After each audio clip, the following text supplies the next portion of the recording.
రాష్ట్ర ప్రభుత్వం దళిత బిడ్డ క్రాంతి కుమార్ హత్య కేసులో కేసును కూడా హత్య కేసు కింద మార్చుకున్న నిర్లక్ష్యంగా ఉన్నటువంటి పరిస్థితుల్ని ఎండగట్టాలి. రాష్ట్ర ప్రభుత్వం దిగువచ్చి మేడిపోగు క్రాంతి కుమార్ యొక్క కుటుంబానికి న్యాయం చేసే విధంగా ఈరోజు ఈ కార్యక్రమాన్ని తలపెట్టబోతున్నాం.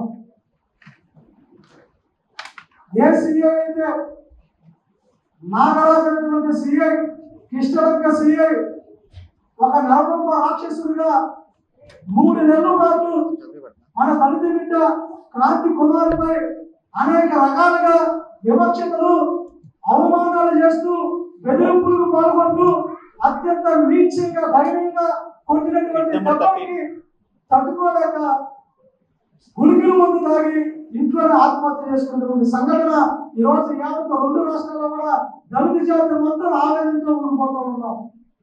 ఇదే సీఎం వల్ల ఒక 2 యువకులు, ఒకటి రాజా సాయి కృష్ణని తన శవాన్ని కూడా కనపడకుండా చేసినటువంటి సీఐ అయితే మనందరికీ కళ్ళ ముందు కనబడుతూ మన బిడ్డ కూడా ఆ సీఐ వల్ల మరణాలు పొందితే ఈ ప్రభుత్వం కూడా సాగుల దగ్గర కూడా కొలాలు చూపిస్తున్నట్టుగా స్పష్టంగా కనబడతా ఉంది. అంటే కాపు బిడ్డకి తనకు చనిపోయాడని తెలిసి ఆ కుటుంబాన్ని దగ్గరికి తీసుకెళ్లి వాళ్ళకి న్యాయం చేస్తారని హామీ ఇచ్చినటువంటి ప్రభుత్వంలో ఉన్నటువంటి ముఖ్యమంత్రి చంద్రబాబు గారు ఆయన పార్టీ గెలుపు కోసం అహర్నిశలు శ్రమిస్తూ ఎంఆర్పిఎస్ జెండాను భుజాన మోసి రాష్ట్రమంతా ఒక్కొక్క ఎమ్మెల్యేను కూడా గెలిపించడం కోసం తిరిగినటువంటి మా నాయకుడు పేరుకో వెంకటేశ్వరరావు అన్న ఆయన ఒక టీం కూటమి పాలన అధికారంలో రావడానికి సగం వంతు మాదిగులు కష్టపడితే ఆ మాదిరి బిడ్డ ఈ రోజు ప్రాణాలు కోల్పోయి ఉంటే ఆ కేసు కట్టించడానికి కూడా 10 రోజులుగా మేమందరం కూడా పోరాటం చేస్తా ఉన్నాం. ఏ సీఏ నిర్లక్ష్యం వల్ల 2 వ్యక్తులు కోల్పోతే ఒక సామాజిక వర్గానికి న్యాయం చేయడం మాకు మంచిదే, కానీ మా దళితులైనటువంటి 90 లక్షల మందికి పైగా ఉన్నటువంటి మా జాతి బిడ్డలు ఓటు బ్యాంకు మీకు కనపడలేదా అని చంద్రబాబు గారు అడుగుతూ ఉన్నాం. అయ్యా చంద్రబాబు గారు, మీ గెలుపులో మేము ఉన్నాం, మీ పాలనలో మేము ఉన్నాం, మీ పరిపాలనలో మేము లేవు. మాపై చిన్న చూపు కనబడుతున్నట్టుగా స్పష్టంగా మా అందరికి కనబడతానే ఉంది. మీకోసం పనిచేస్తే మీరు మాకు ఇచ్చినటువంటి బహుమానాలు మా బిడ్డల యొక్క చావు మాకు ఇచ్చారని కూడా ఈ పరిపాలనలో కనబడతా ఉంది. ఇప్పటికైనా రాష్ట్ర ముఖ్యమంత్రి ఈ కేసు మీద స్పందించి ఒక రాష్ట్ర నాయకుడికే ఇంత ఘోరం జరిగితే ఈ రాష్ట్రంలో ఉన్నటువంటి సామాన్యమైనటువంటి మా మాదిగ జాతి బిడ్డలు, మా మాల బిడ్డలు, మా దళిత బిడ్డలందరూ కూడా ఇంకెంత జరిగిందని ఆలోచనలో ప్రతి బిడ్డ ఆలోచిస్తా ఉన్నారు. ఈ రోజు మీ ప్రభుత్వం దిగి వచ్చే వరకు ఇక్కడ ఉన్నటువంటి మా దళిత సామాజిక మొత్తం కూడా ఈ రోజు ఒక పిలుపు కూడా ఇవ్వబోతుంది మీ మీదకి. ఇప్పటికైనా ఈ కార్యక్రమంలో మా పెద్దలు నాయకులందరూ కూడా కార్యక్రమాన్ని ఉద్దేశించి 10 నిమిషాలు మాట్లాడాల్సిందిగా కోరుకుంటూ ఉన్నాం. పుస్తకతోని అంటరాని కులాలుగా పుట్టే ఈ భారతీయ కుల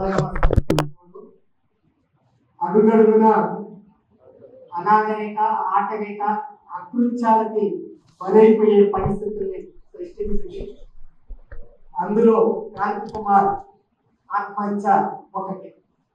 హత్య, ఆత్మహత్య 2 సంఘటనలకి కృష్ణలక్క పోలీస్ స్టేషన్ కేంద్రంగా మారింది. ఇది కూడా హత్యే ముమ్మాటికి, ఇది ఆత్మహత్య కాదు. ఒకవేళ పోలీస్ స్టేషన్కి వెళ్తే హత్యగా మారి ఉండేది. హత్యగా మారకుండా అవాయిడ్ చేయడానికి చేసిన ప్రయత్నంలో భాగమే ఆత్మహత్యగా మారింది. ఆత్మహత్య పిరికితనంతో కూడిందా, మంచిదా, చెడా అనేటటువంటిది అప్రస్తుతం. ఈ సందర్భంగా అది చర్చనీయాంశం కాదు. తాను ఎన్ని బాధలు అనుభవించాడో, ఎన్ని అనాగరికమైన ఆటవికమైన చిత్రహింసలు అనుభవించాడో అది క్రాంతి కుమార్కి తెలుసు. క్రాంతి కుమార్కి తప్ప మరెవరికి ఆ తాళలేని బాధలు తెలియదు. ఒక నిండు ప్రాణాన్ని బలి తీసుకోవడానికి తాను మానసికంగా సిద్ధమయ్యాడంటే ఇవాళ ఒక ఆధునిక సమాజంలో, ప్రజాస్వామ్య యుగంలో తన నిండు ప్రాణాన్ని బలి తీసుకోవడానికి సిద్ధపడ్డాడంటేనే ఆయన అనుభవించిన హింసలు ఎలాంటివో అర్థమవుతున్నాయి. సాయి కృష్ణయ్య ఏ హింసలు అనుభవించి బలయ్యాడో అలాంటి హింసల్ని తరుటికి హింసలన్నింటినీ కూడా భరించి ఉన్నాడు కనుకనే క్రాంతి కుమార్ తాను ఆత్మహత్య చేసుకోవడానికి తన మనసు తనని సిద్ధం చేసింది, తన శరీరాన్ని. అంటే ఆయన చనిపోతూ ఒక మంచి పని చేశాడు.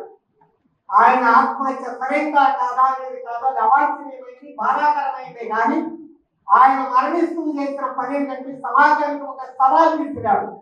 అదేమిటంటే తన ఆత్మహత్య కారణం ఏమిటో స్పష్టంగా తన వాట్సాప్ ఫోన్ లో తెలియజేశాడు, ఒక సంకేతాన్ని ఇచ్చాడు.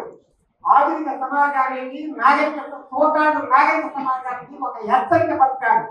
నేను మరణిస్తా, మీరేం చేస్తారు? ఈ మరణ సందేశాన్ని తీసుకొని మీ కర్తవ్యం ఏంటని సమాజానికి సవాల్ ఇచ్చినాడు. తప్పనిసరిగా మాదిగలు మా బిడ్డలు మరణించాడని భీతిపుతారు, బాధపడతారు. అదేవిధంగా మాదిగలు వెనకబడ్డ కులాలు మైనార్టీలు బాధపడతారు. కానీ అది వాళ్ళకే పరిమితం అయితే నాగరిక సమాజానికి అర్థం లేదు, ఈ పౌర సమాజానికి అర్థం లేదు. కేవలం ఇది మాదిగల బిడ్డ, మాదిగలు మాత్రమే కర్తవ్యాన్ని చేపట్టాలని, మాదిగల కర్తవ్యాన్ని చేపట్టడం మాదిగల కోణంలో నుంచి న్యాయమే తప్ప అది వారితో పరిమితం చేసి మాకు సంబంధం లేదని సమాజం భావిస్తే ఆ సమాజం సిగ్గుతో తలవంచుకోవాలో అవమానకరమైంది.